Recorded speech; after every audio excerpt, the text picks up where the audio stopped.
नमस्कार दोस्तों, मैं सुधी चौधरी। इस समय पूरे विश्व की नजर उस ऐतिहासिक पल पर टिकी थी जिसका इंतजार दशकों से हो रहा था और आखिरकार भारत ने वो करिश्मा कर दिखाया। न्यूयॉर्क स्थित यूनाइटेड नेशन जनरल असेंबली के मंच पर भारत ने ऐसा परचम लहराया कि 146 से ज्यादा देशों ने भारत की तारीफ की।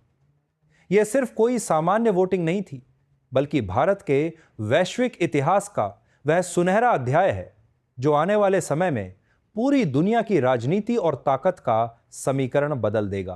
दोस्तों, आपसे एक विनम्र अपील है, इस वीडियो को लाइक, सब्सक्राइब और कमेंट में शहर का नाम जरूर बताएं, इससे हमारी काफी मदद होती है।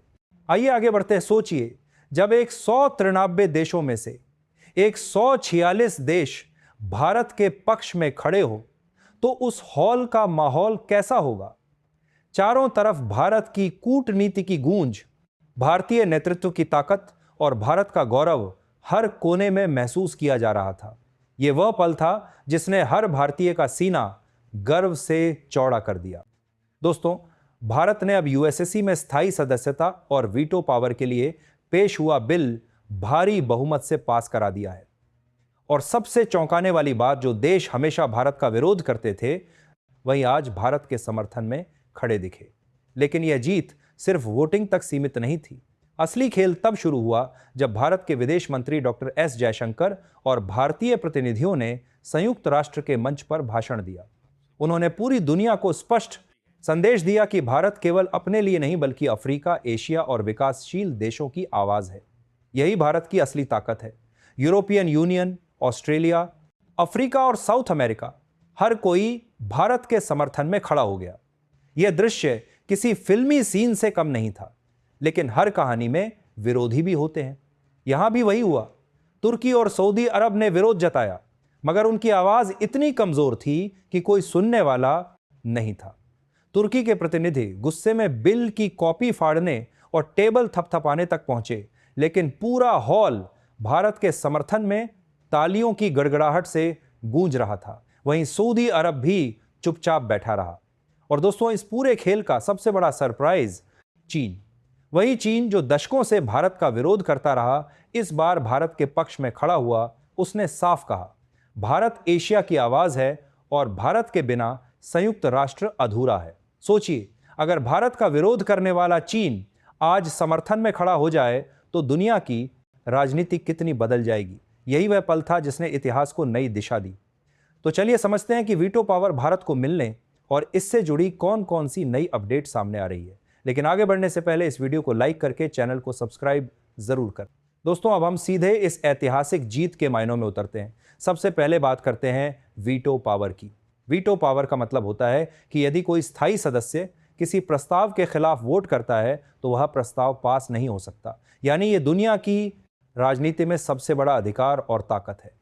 अमेरिका, रूस, ब्रिटेन, फ्रांस और चीन ही अब तक इस वीटो पावर का इस्तेमाल कर सकते हैं और अब भारत भी इस पंक्ति में शामिल होने वाला है। सोचिए, अगर भारत के पास वीटो पावर है तो वह दुनिया के महत्वपूर्ण निर्णयों में अपनी शर्तें रख सकता है। चाहे वह तेल और गैस के सौदे हो, व्यापारिक नीतियां हो या सुरक्षा से जुड़े मुद्दे, भारत अब खुद को पूरी दुनिया का खिलाड़ी बना सकता है। अब हम बात करते हैं तुर्की और सऊदी अरब की बौखलाहट की। दरअसल जब भारत के समर्थन वाले बिल पास हुए तो तुर्की इतना गुस्से में था कि उसने युद्धपोत आईएस त्रिखंड के खिलाफ धमकी देने की कोशिश की। लेकिन भारत ने अंतर्राष्ट्रीय नियमों का हवाला देते हुए इस हरकत को यूएन में उजागर किया। नतीजा यह हुआ कि पूरी दुनिया ने तुर्की की हालत पर हंसी उड़ाई और सऊदी अरब हाल ही में भारत के खिलाफ बयानबाजी कर रहा था। लेकिन उस दिन 146 देशों की तालियों की गड़गड़ाहट सुनकर वह चुप रह गया। इसका मतलब साफ है कि भारत अब सैन्य, आर्थिक और कूटनीतिक मोर्चों पर इतनी ताकतवर हो गया है कि कोई भी देश उसे आसानी से चुनौती नहीं दे सकता। दोस्तों, अब बात करते हैं अमेरिका और रूस की भूमिका की। अमेरिका पहले भारत के खिलाफ टैरिफ वॉर और व्यापारिक दबाव डालने की कोशिश करता रहा, लेकिन भारत की बढ़ती ताकत और वैश्विक समर्थन देखकर अमेरिका अब भारत के समर्थन में आ गया है और रूस भारत का पुराना सहयोगी जो हमेशा भारत की ताकत बढ़ाने में सक्रिय रहा। रूस बार बार यह जाहिर करता रहा कि भारत को स्थायी सदस्य बनाया जाए और यह भारत की कूटनीति को और मजबूत बनाता है। फ्रांस और ब्रिटेन, ये दोनों देश भी भारत के मजबूत समर्थक बने हैं। इसका मतलब साफ है कि 5 स्थायी सदस्य देशों में अब भारत का विरोध करने वाला कोई नहीं बचा। अब बात करते हैं भारत के बढ़ते वैश्विक प्रभाव की। भारत अब तेल, गैस और वैश्विक व्यापार के मामलों में अपनी रणनीति तय कर सकता है।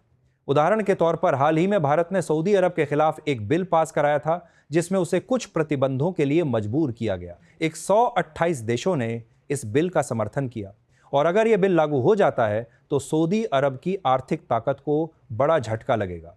इसके अलावा दक्षिण पूर्व एशिया और अफ्रीका के देशों की नजर अब भारत पर है। म्यांमार, इंडोनेशिया, वियतनाम, मलेशिया और अफ्रीका के 53 देश मानते हैं कि भारत उनकी आवाज विश्व मंच तक पहुंचा सकता है। जापान और भूटान जैसे देश भी भारत की स्थायी सदस्यता का समर्थन कर रहे हैं। इससे साफ होता है कि भारत का नेतृत्व केवल क्षेत्रीय नहीं बल्कि वैश्विक स्तर पर है। दोस्तों, भारत की यह जीत केवल कूटनीति तक सीमित नहीं है बल्कि इसका असर अर्थव्यवस्था, सुरक्षा और अंतर्राष्ट्रीय राजनीति पर भी पड़ रहा है। एक और दिलचस्प पहलू देखें कि सोशल मीडिया और जनमत, भारत की जीत की खबर सोशल मीडिया पर फैलते ही पूरी दुनिया में गर्व और उत्साह फैल गया।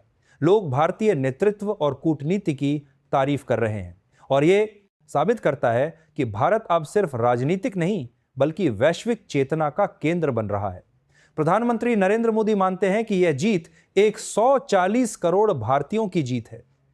विदेश मंत्री एस जयशंकर कहते हैं कि यह सिर्फ कूटनीतिक जीत नहीं बल्कि नए भारत की पहचान है।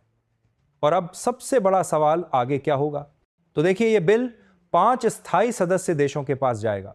वहां एक बंद कमरे में वोटिंग होगी। अगर वहां से भी यह पास हो जाता है तो भारत आधिकारिक रूप से संयुक्त राष्ट्र का स्थायी सदस्य बन जाएगा। यानी भारत अब उन देशों की कतार में शामिल हो जाएगा जिनके पास दुनिया की किस्मत बदलने की ताकत होती है। दोस्तों, एक अहम बात जो अक्सर नजरअंदाज हो जाती है वह यह कि तुर्की और सऊदी अरब की नाराजगी सिर्फ भारत की बढ़ती ताकत से नहीं है बल्कि भारत की गठजोड़ राजनीति से भी है। भारत ने जिस तरह से ग्रीस, साइप्स और इजराइल जैसे देशों के साथ मिलकर भूमध्य सागर और वेस्ट एशिया में अपनी पकड़ मजबूत की है, उसने तुर्की को अलग थलग कर दिया है। यही वजह है कि एर्दोगान बार बार पाकिस्तान और ओआईसी मंच के जरिए भारत पर वार करने की कोशिश करते हैं, लेकिन हर बार अंतर्राष्ट्रीय स्तर पर उनकी बोलती बंद हो जाती है। इसके अलावा सऊदी अरब की खींच का सबसे भारत मंत्री हो बड़ा कारण है भारत का ऊर्जा और निवेश कूटनीति का गेम चेंजर कदम। जब भारत ने यूएई और कतर के साथ लॉन्ग टर्म डील साइन की और रूस से सस्ता तेल खरीदकर घरेलू बाजार को स्थिर किया तो सऊदी की तेल राजनीति को सबसे बड़ा झटका लगा।